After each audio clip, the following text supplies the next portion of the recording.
Hi! This is Kuya Dens, level upping our video editing.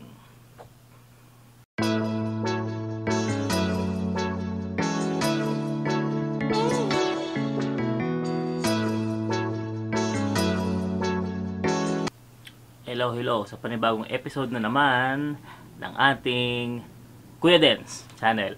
So, ginawa ko tong content na to explain paano nangyari yung nasa background ko ay gumagalaw din na video.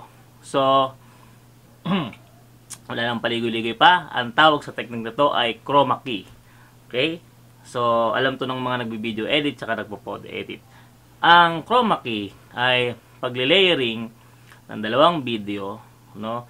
And then tinatanggal mo yung isang part para lumabas yung another video na naka-layer.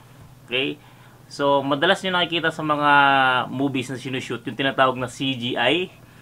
Tapos may tinatawag silang green screen. Kagaya ng makita nyo ngayon. Diba? Yung green screen ko, homemade lang yan. Kartulinang kulay green lang yan, okay? Kaya nga medyo mahirap i-edit. So, balikan natin yung background. Okay. So, kailan ko lang din natutunan to kasi na-interest ako na mahirap gumawa ng background. Lalo na kung ang bahay mo ay hindi naman ganun kagandahan. So, naisip ko yung tinatawag na green screen. Paano ba to ginagawa? Pinag-aralan ko through videos and then, ayun nga, nakita ko dun sa video editing na ginagamit ko. Pwede pala siya. Kaya nagagamit ko na siya ngayon. Kaya lang talaga, within this technique, marami kang kailangan na baguhin, setup, lighting setup. Dahil ngayon, medyo hindi naman tayo ganun pakagaling sa light settings. Kaya makita nyo, may mga dumi-dumi pa yung aking pag-edit. So, bahagi ito ng pag-upgrade ng Kuya Dens natin sa ating channel. Kasi mag-twist din tayo ng episodes. Lalabas tayo ng mga surprise episodes.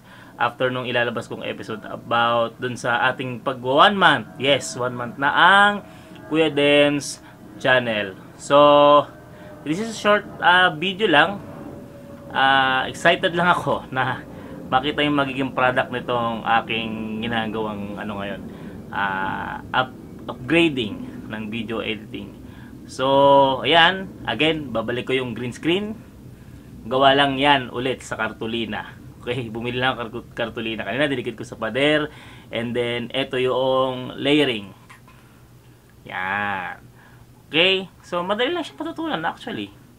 Nakiho ko lang siya kaagad kanina. So, pwede tayo makagawa ng background. Pwede akong pumunta saglit sa may Olivares College hotel lobby. Eto. Yan. Peace.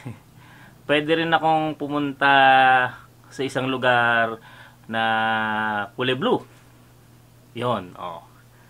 Tapos, pwede kong ibalik yung building nating background. At maraming pang iba na pwede akong gawin sa background na ito. Kahit yung bahay ninyo, pag nakuha na ako ng picture, pwede ako pumunta dyan using this background. Okay? So, this is ang tatawag na dito ay chroma key. Okay? Yun lang. So sana ma-enjoy niyo yung susunod na mga episode natin na may ganito ng settings para sa inyo to. Okay? Again, this is Kuya Dens para sa isang maikling video. Signing off with chroma key. Chroma key. Nga pala, pag tapusin, subscribe, like videos, and then share. Okay? Signing off. Kuya Dens, signing off.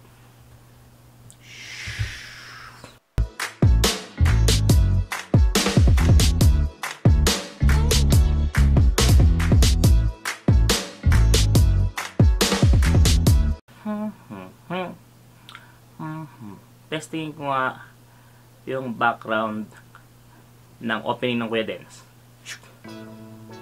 Yun. Pwede.